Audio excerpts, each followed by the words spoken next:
So we just went over some of the basics with crosshair placement, mostly just keeping at a head level, kind of some like different tactics for like pre-aiming and stuff like that, or like tracing around corners is something that's pretty common. But now we're going to go into a little bit more advanced tactics for crosshair placement that are pretty important for the game. And just making sure that you can master this tactic. This is probably like the #1 most important thing. I've heard players like Tens talk about this, where just improving your crosshair placement can make you an infinitely better player. And there's a lot of people who think that they have perfect crosshair placement, but they really don't. And I can say this from experience, like me pushing through Immortal and stuff like that. My crosshair placement, it still struggles at times. I still catch it in VODs when I go back through and I'm like, oh man, like right there, I wasn't aiming at the right spot.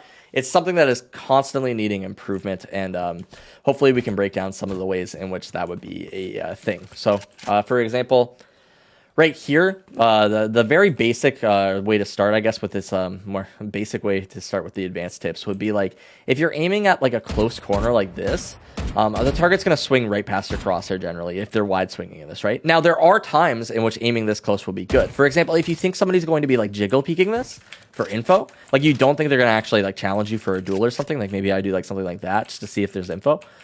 This is oftentimes what I'll do if I want to like peek into like window or something, right? I'll do like a quick jiggle right here. I'll be like, okay, is anybody here? Nobody's here. Sweet, I can peek window now, right? And if you think somebody's going to do that, like they don't know that you're here, they're not looking to take a duel, you can aim this close because they're going to be jiggling it. They're not going to be wide swinging. So your crosshair placement is going to be pretty much perfect to deal with that, right? Same thing will happen on C long a lot of the times. You'll see somebody like jiggle from right there.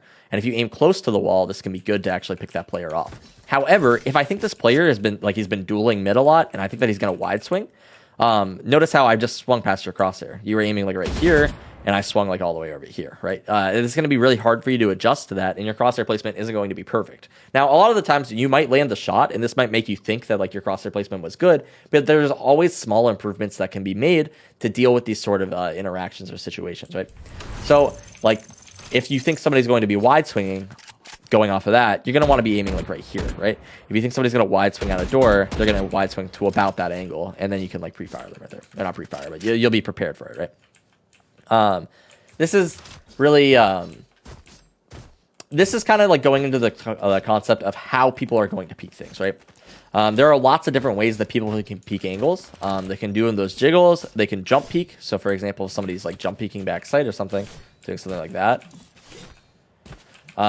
You don't want to be aiming at the corner, right? Because like you're going to body shot them. That's why they're jump peeking, is because you're not going to headshot them, right? So if you think somebody's going to jump peek, sometimes you can even aim higher, like something like right up here, and you can actually get a kill. This is a kind of like a weird spot for like you to do it. It's very unlikely that you're going to kill somebody who's doing it there. But for example, a spot that people like to jump peek a lot will be like on ace site, right?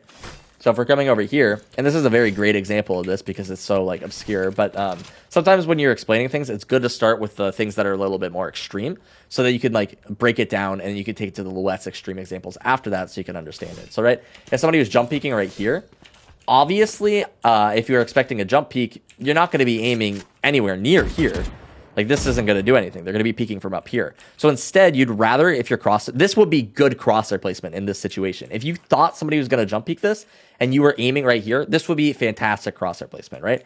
Which is very different than aiming right here. It's very different because you're aiming above the box now. So you break this down. Now you're on a different spot. You think somebody's going to jump peek you. Like maybe they're crazy. They're going to jump peek like out right here or something.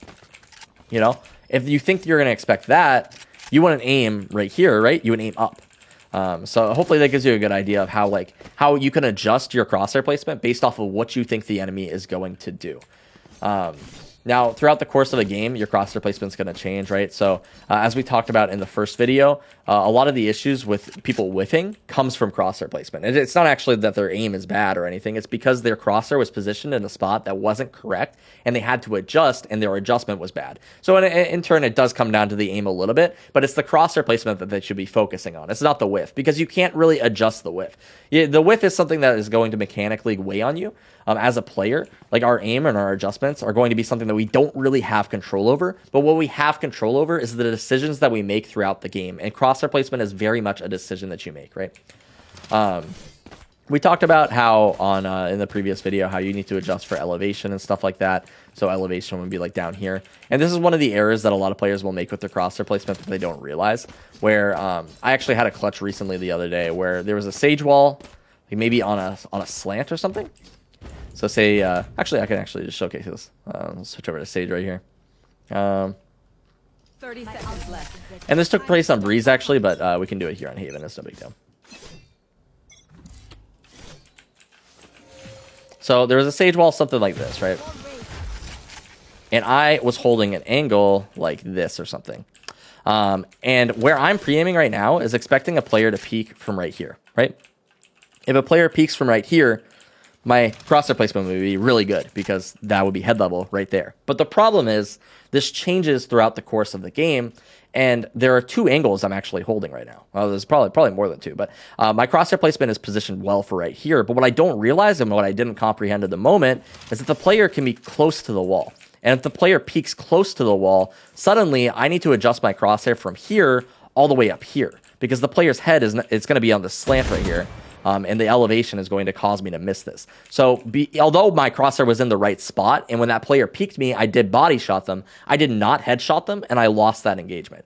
So this is an example of how that crosshair placement is going to change throughout the course of the game. Just as we talked about on the basics, how if I'm peeking this angle, it's fine for me to pre-aim this because that's where the player's head is going to be if they're on this angle. But the problem that arises that players don't realize is that you're peeking more than one angle in many ways, right? Because I'm peeking this and my crosshair's position for that, but if somebody's going to peek me from like real close, I might need to aim in a different spot, right? Or I might need to be like more expecting of this angle.